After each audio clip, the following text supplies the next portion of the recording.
ओम नमो भगवते वासुदेवाय। ओम नमो भगवते वासुदेवाय। ओम नमो भगवते वासुदेवाय। हरे कृष्णा डिवोटीज। कल हमने श्रीमद् भगवत के भक्तों में श्री ऋषि मार्कंडे की ग्लोरिफिकेशन के बारे में पढ़ा।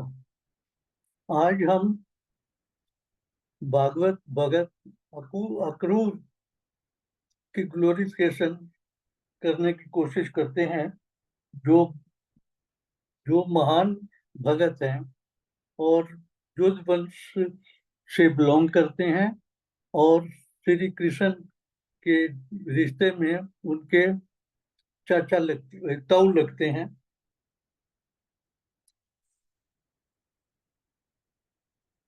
भगत अक्रूर के पिता का नाम सब फलक है और माता का नाम गंदनी गंदनी है, जो गंदनी बनारस के राजा की पुत्री थी।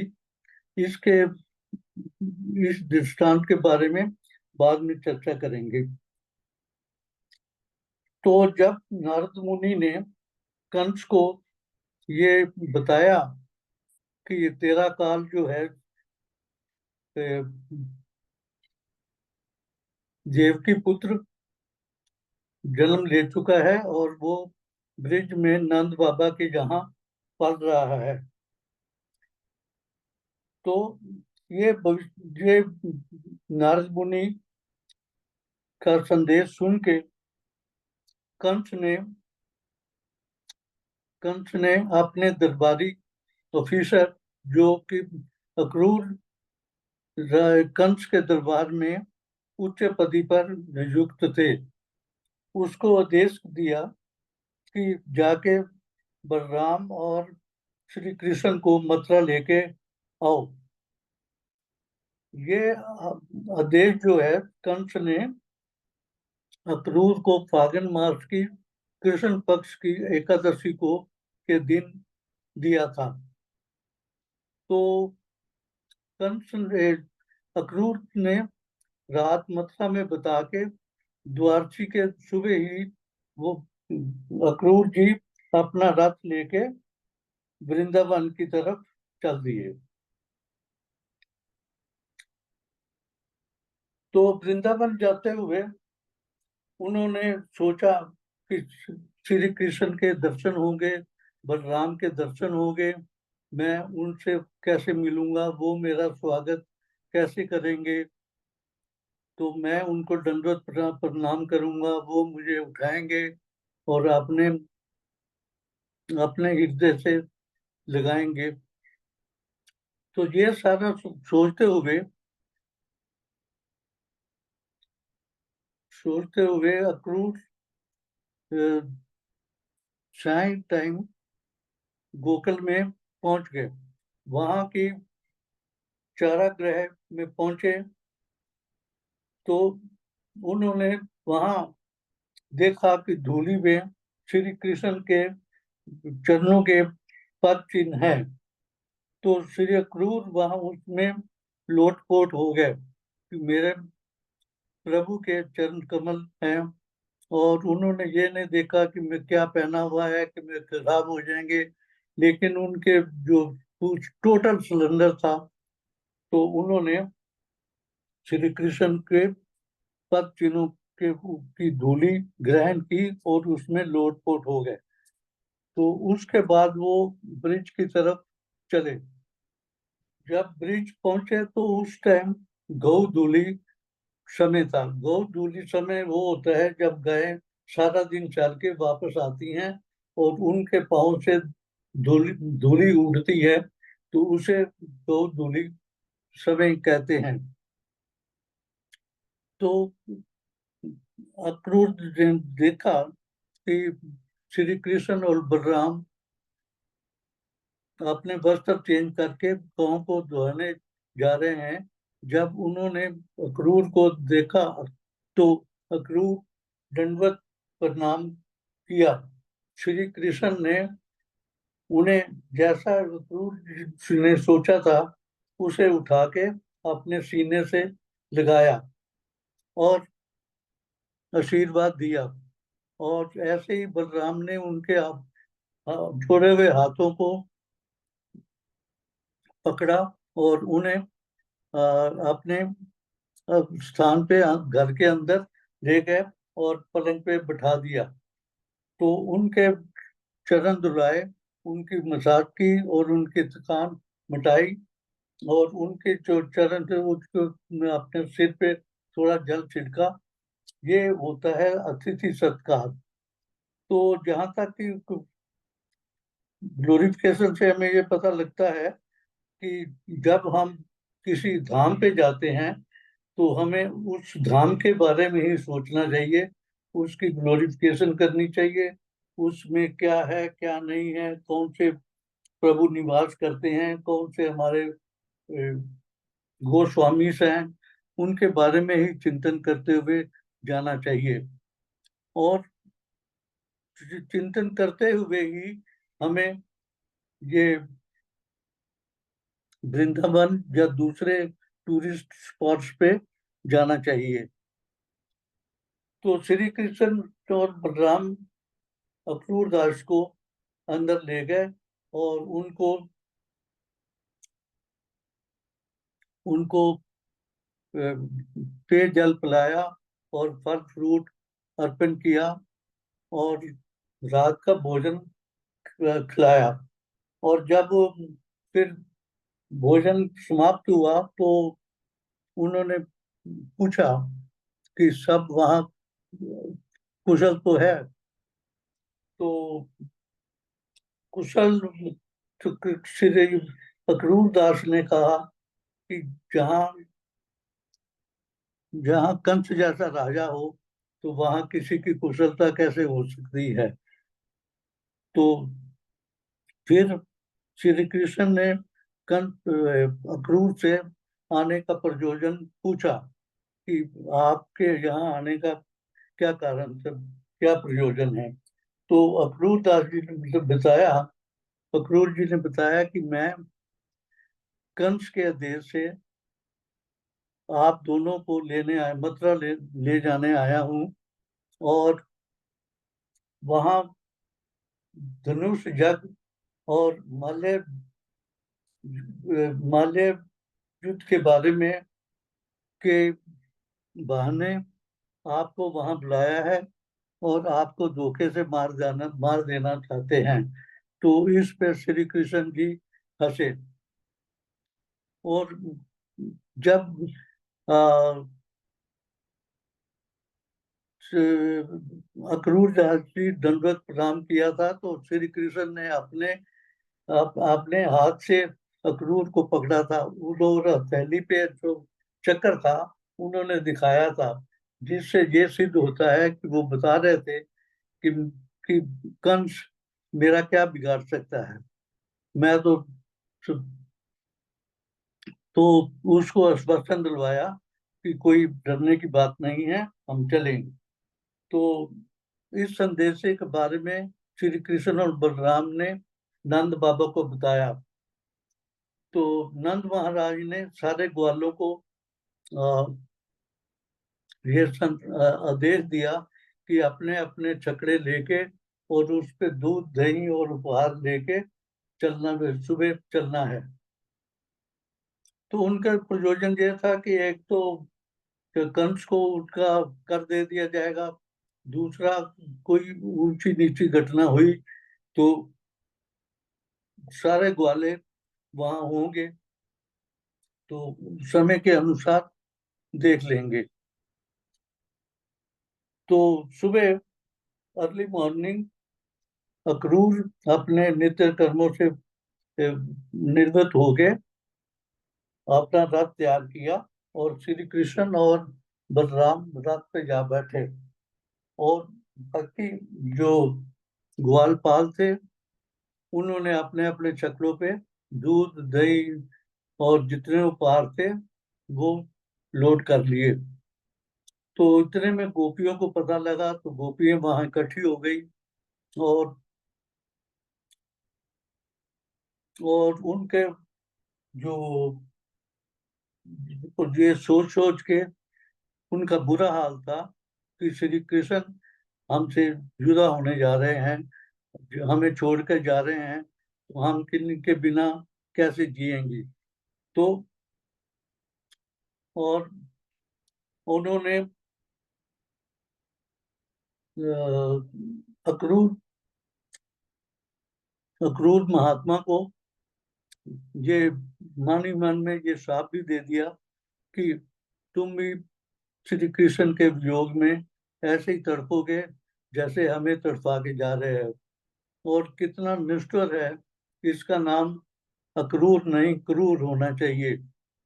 ये थोड़ी बहुत सद्भावना हमें ये भी नहीं सद्भावना देता कि मैं इन्हें फिर लुटा के मत गोकर्ण दे आऊंगा। और श्री कृष्ण ने भी कोई ऐसा इशारा जहाँ आदेश नहीं दिया जिससे गोपियों को ये पता लगे कि हम ये श्री कृष्ण जी लौट के आएंगे। और गोपियां सोचने लगी कि हम तो जहाँ की ग्वार है, वहां मथुरा में कृष्ण जो पढ़ी लिखी जनता है, गोपियां हैं, उनमें रह जाएंगे और हमें भूल जाएंगे। लेकिन जाते जाते श्री कृष्ण ने अपने नेत्रों से ये गोपियों को आश्वासन दिया कि हम वापस आएंगे। तो जब शाम को रास्ते में जमुना नदी आई, जमुना नदी पे श्री कृष्ण और बलराम ने मार्जन किया, और गंगा जल जमुना का जल थोड़ा पिया, और थोड़ा अपने सिर पे डाला, और रथ पे बैठ गए।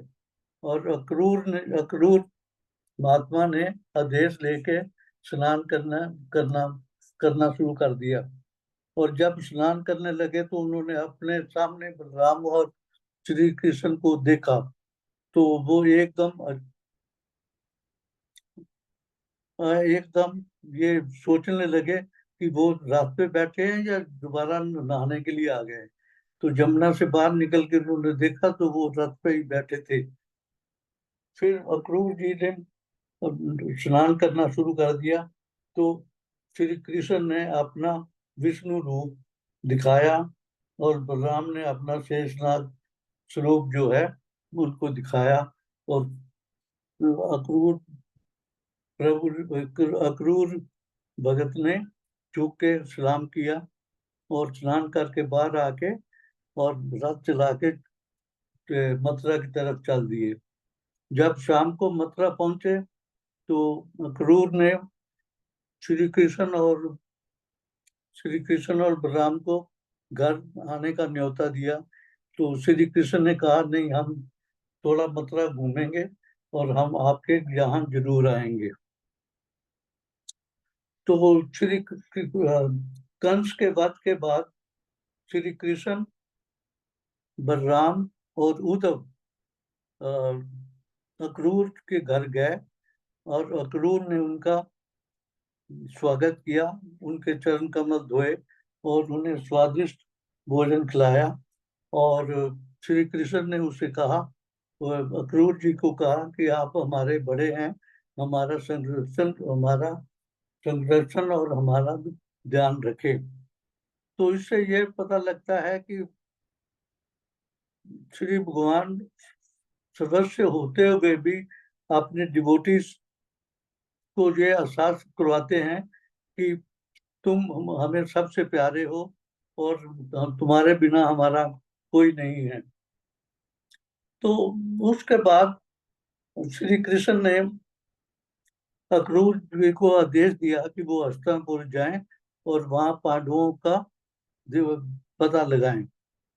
तो ये आदेश पर पाकर अक्रूर जी हम हस्तिनापुर गए, और वहां पे भीष्म पितामह, विद्रुह विद्रोह विदुर और कुंती और धृतराष्ट्र से मिले,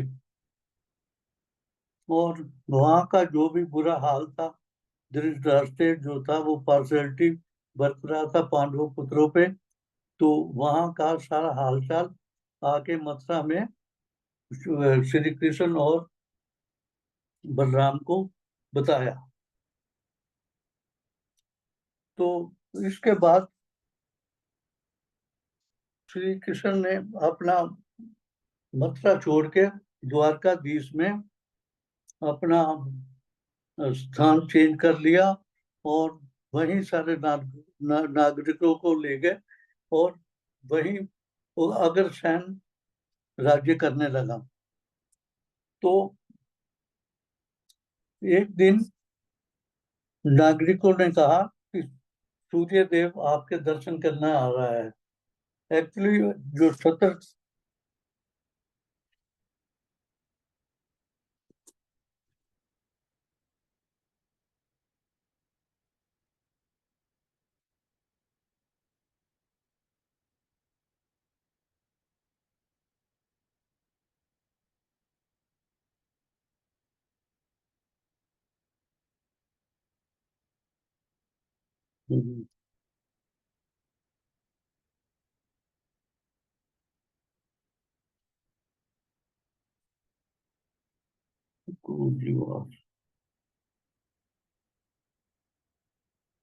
एक्चुअली जो छत्रजीत था वो सूर्य देव का भगत था, और सूर्य देव ने उन्हें एक मणि दी थी जिसका प्रकाश जो था वो सूर्य से भी ज्यादा था।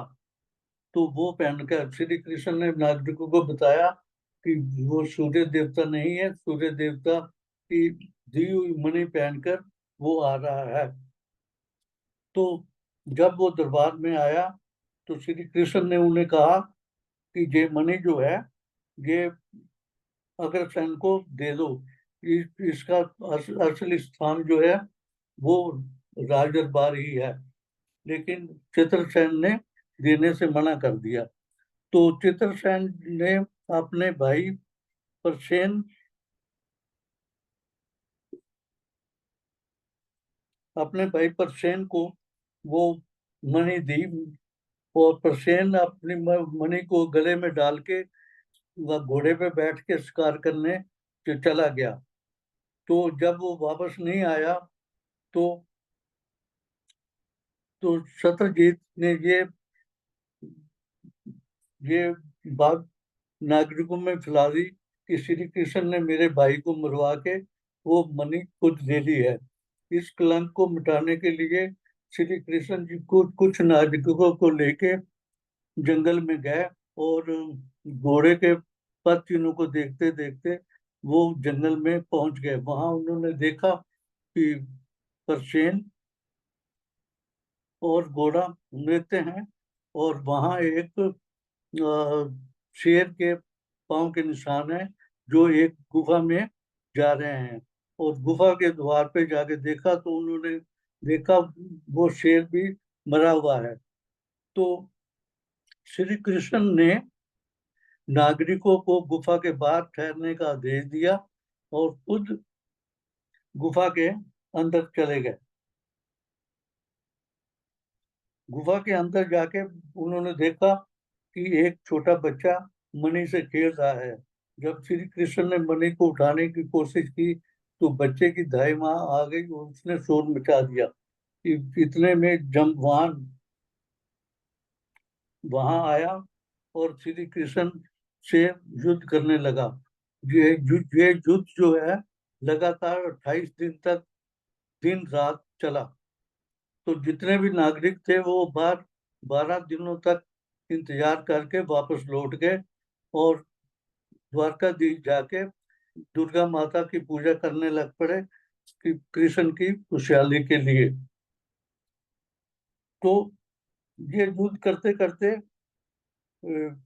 28 दिन जब बीत गए तो जाम्बान की शक्ति जो है वो क्षीण होने लगी, और उसने पहचान लिया कि ये तो भगवान है, प्रभु हैं। दोनों उसने सिलेंडर कर दिया। तो भगवान ने उसे अपना दर्शन दिए। तो जामवान ने वो मणि और अपनी बेटी जामवती से उनकी शादी कर दी। ये दोनों जामवती को लेके जब वो और मणि को लेके द्वारकाधीश आए और उन्होंने देखा कि नागरिक दुर्गा की पूजा कर रहे हैं, लेकिन इन दोनों को देख के वो बहुत परेशान हो गए। तो श्री कृष्ण ने सत्यजीत को दरबार में बुलाकर सारा ये वारदात सुनाई, जिससे उनका ये कलंक लगाया हुआ था वो मिट गया।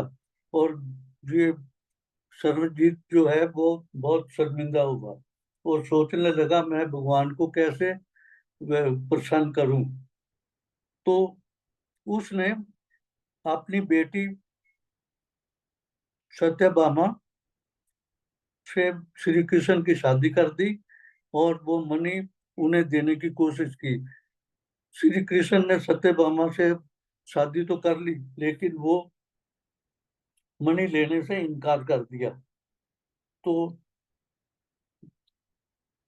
तो जब लक्ष्य ग्रह का एपिसोड का पता लगा हस्तिनापुर से कि पांडवों को लक्ष्य ग्रह में जला दिया गया है, तो श्री कृष्ण तो जानते थे कि पांडव सुरक्षित हैं, लेकिन फिर भी दुनियादारी निभाने के लिए वो वहां हस्तिनापुर गए शोक सभा में अब बलराम के साथ। तो जब श्री कृष्ण ने द्वारकाधीश छोड़ा तो अक्रूर तथा कृतवर्मा ने शतधन्वा को उकसाया और सर्वजीत से मणि लेने की क्या प्लान बनाया। तो शतधन्वा ने सर्वजीत को मारकर वो मणि हासिल कर ली। और सत्य सत्यभामा ने जब ये देखा कि उसके पिता के को मर्डर कर दिया गया है, तो वो हस्तिनापुर गई और सारी वारदात श्री कृष्ण को बताई। और श्री कृष्ण और बलराम वापस आए और रथ पे सवार होके उन्होंने शतधन्वा का पीछा किया, जो कि घोड़े पे आगे आगे जा रहा था। तो कुछ दूरी पे जाके मिथिला मिथिला राज्य के बाहर उसका घोड़ा गिरा हुआ मिला। और जो शतधन्वा है वो पैदल ही भाग रहा था। तो श्री कृष्ण ने भी रथ से उतरकर अपना चक्र जो है पैदल जाते हुए उसके ऊपर छोड़ा और उसका सर काट के उसे मार दिया।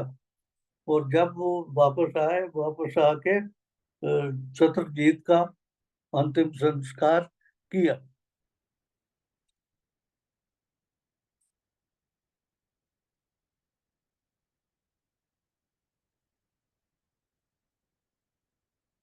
तो जब अक्रूर को और कृतवर्मा को ये पता लगा कि शतधन्वा श्री कृष्ण के हाथों मारा गया है, तो उन्होंने द्वारकाधीश छोड़ दिया। अक्रूर बनारस में चले गए। जो जो शतधन्वा था वो जाते जाते मणि जो थी वो अक्रूर को दे गया था कि मैं वापस आके ले लूंगा। अक्रूर बनारस में जाके रहने लगे और मनी के हिसाब से जो सोना 170 पाउंड डेली पैदा होता था, उससे जग वगैरह वगैरह पंडितों से करवाता था। तो इधर द्वारकाधीश में कुछ प्रकृति प्रकोप शुरू हो गया। तो उससे प्रकोप शुरू होने से नागरिकों को ये हुआ कि जो अक्रूर जी हैं उन्होंने द्वारकाधीश छोड़ दिया, इसलिए ये सब कुछ हो रहा है। क्योंकि वो जो द्वारकाधीश के बुजुर्ग थे उन्हें ये पता था कि अक्रूर और उसके फादर जो थे दोनों ही ऑस्पिशियस थे। और एक जब बनारस में अकाल पड़ा तो बनारस के राजा ने अपनी पुत्री का ब्याह, पुत्री की शादी जो थी वो सब फलक से कर दी थी, जिससे इंद्र ने खूब वर्षा की और बनारस में खुशहाली हो गई। तो इसी धारणा को लेके जो द्वारकाधीश के नागरिक थे वो भी ये सोच रहे थे कि ये प्रकोप जो द्वारकाधीश पे हो रहा है ये इसीलिए हो रहा है कि क्रूर जी नहीं है। तो श्री कृष्ण तो जानते वो जानते थे कि ऐसा कुछ नहीं है, लेकिन फिर भी उन्होंने थोड़ा वो प्रकोप और बढ़ाया कि नागरिकों का जो धारणा है वो थोड़ी दृढ़ हो जाए। तो उन्होंने क्रूर को बुलाया और उससे पूछा। तो सब वारदात के बारे में पूछा तो क्रूर ने सारी सारी वारदात बता दी। तो तो अक्रूर महात्मा ने वो मणि श्री कृष्ण को देनी चाहिए, लेकिन श्री कृष्ण ने कहा मैं इसका वाली वर्ष नहीं हूँ, इसका असली वाली वर्ष जो है वो सत्यभामा का जो बेटा होगा वो ही है। तो तब तक आप ये मणि जो है अपने पास अमानत के लिए रखो। तो इससे ये भी शिक्षा मिलती है कि जब ऐश्वर्य आ जाता है तो भगवान दूर हो जाते हैं। अक्रूर भी जाके बनारस में जो गोपियों ने उसे श्राप दिया था कि आप भी श्री कृष्ण से जुदा होके अलग रहें और आपको ये पता लगे। तो अक्रूर प्रभु जी ने भी बहुत मुश्किल से ये दिन जो थे वो बनारस में बताए थे बिना श्री कृष्ण के दर्शन किए हुए। तो जब कोई ऐश्वर्य जो है जो भौतिक सुख है वो श्री कृष्ण की सैंक्शन के बिना कोई जबरदस्ती लेना चाहे तो उसे विपत्ति ही आएगी और वो उसे मुसीबतों का ही सामना करना पड़ेगा। तो ये अक्रूर प्रभु जी की यही ग्लोरिफिकेशन है। तो इससे मैं अपनी वाणी को विराम देता हूँ। कोई त्रुटि हो जाए, वो त्रुटि हो गई हो तो मुझे क्षमा करें। हरे कृष्णा।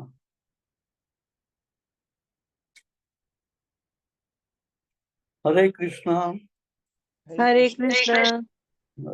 हरे कृष्णा प्रभु जी। हरे कृष्णा प्रभु जी, दंडवत प्रणाम। थैंक यू प्रभु ji, thank you so much.